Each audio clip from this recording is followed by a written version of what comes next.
Concise overview of the critique of Jesus of Nazareth. We all know the good, by Dole Chalcedon Schweitzer. Course DCS 101. For Bobby, even if it's not true. Summer 1972. The third rail. It was a cold winter morning. The exciting music of the 1970s was in my head. I was walking around Georgia State University in downtown Atlanta. My friends called it Concrete Campus, and had a spring in my step as I stepped into Philosophy 101 class. In the days to come, we were assigned materials to read, and one of them was Why I'm Not a Christian by Bertrand Russell.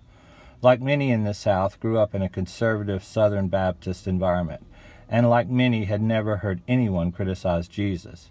Why would they, and what would there be to criticize? The short portion of the lecture Russell pens directly on Jesus is rather mild.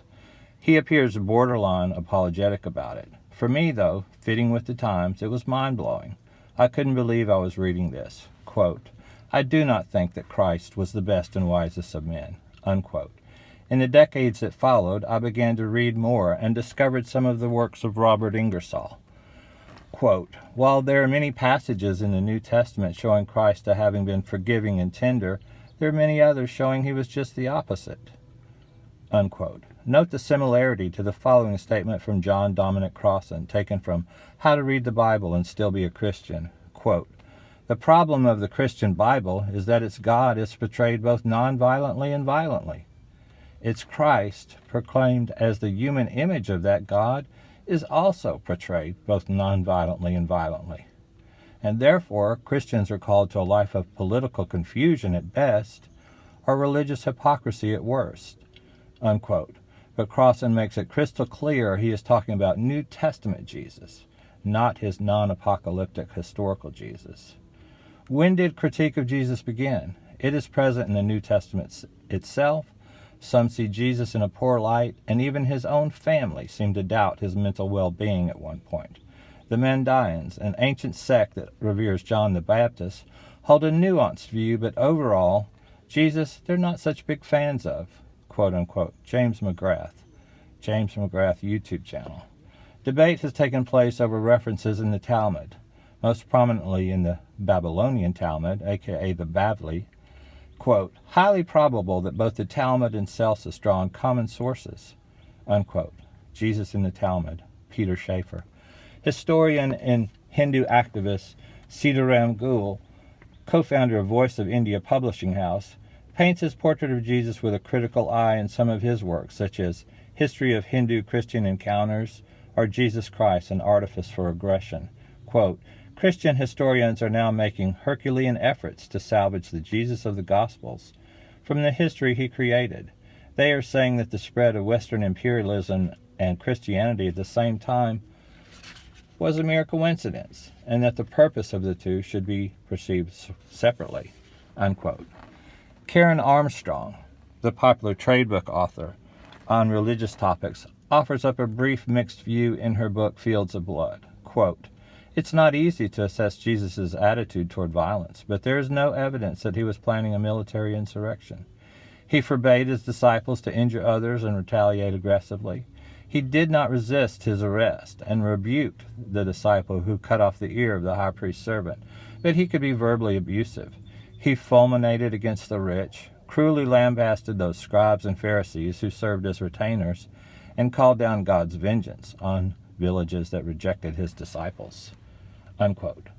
Arya Kaplan, commenting on how New Testament Jesus contradicts his own lofty ideals in the Sermon on the Mount, quote, the Gospels are aflame with his own words of hatred toward those that did not accept him.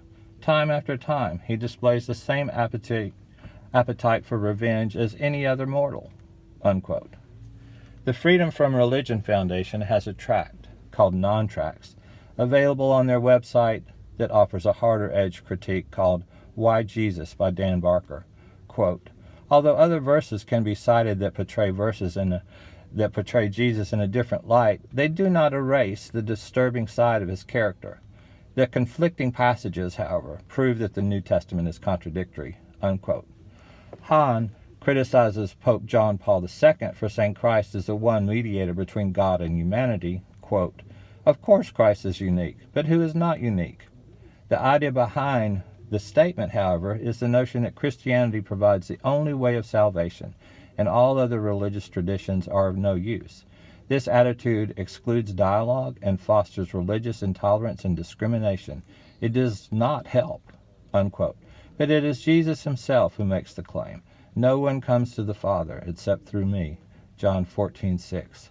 Jesus being God incarnate, all of God's earlier words were Jesus' words as well, and may, indeed must, be taken into account as evidence about his character, quote unquote. Jack Miles, Christ. Quote, "Does Jesus say or does he not say, 'I came not to bring peace but a sword'? He does say that. Should we take it literally or metaphorically?" Unquote. Christopher Hitchens.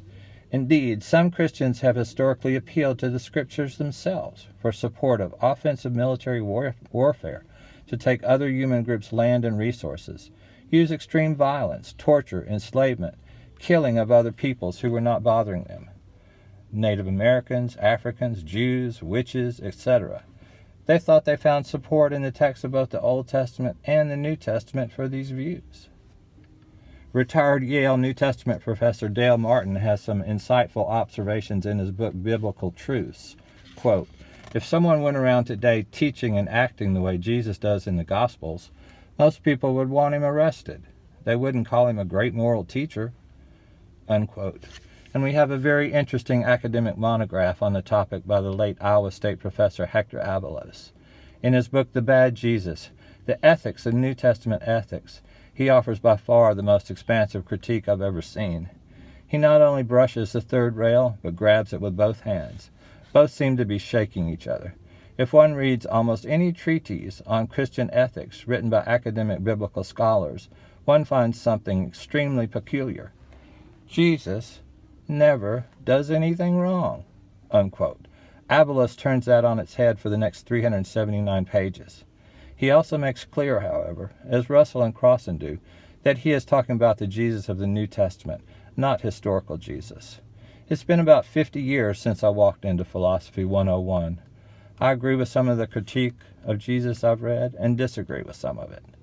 My own experiences, the ups and downs of life during that time, have shaped my views as well. I no longer see the Nazarene as perfect or the acme of ethics, but because of that, I feel a bit closer to him.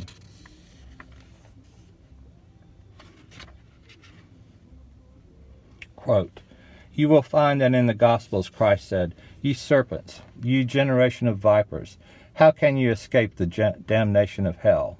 Unquote. That was said to people who did not like his preaching. It is not really, to my mind, quite the best tone, and there are a great many of these things about hell. There is, of course, the familiar text about the sin against the Holy Ghost.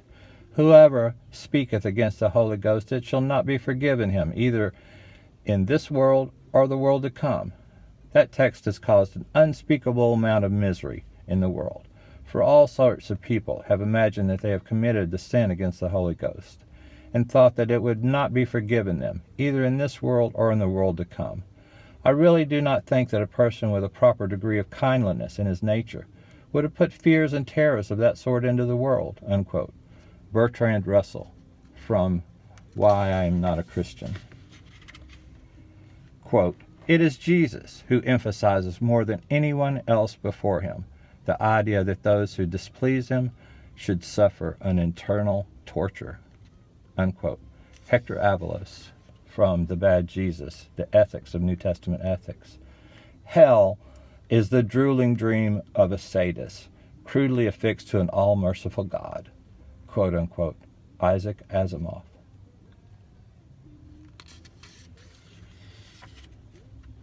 Thank you for listening. That's the first half of my short paper entitled Concise Overview of the Critique of Jesus of Nazareth. I purposely made it brief to make it a quick read, a quick listen. This is roughly the first half of the paper. The full paper is only 99 cents, available on Amazon. And there's also a paperback edition that has a whole second half that's like a workbook that has questions for a reader to work through and answer. Thank you very much for listening, and I hope you have a wonderful day.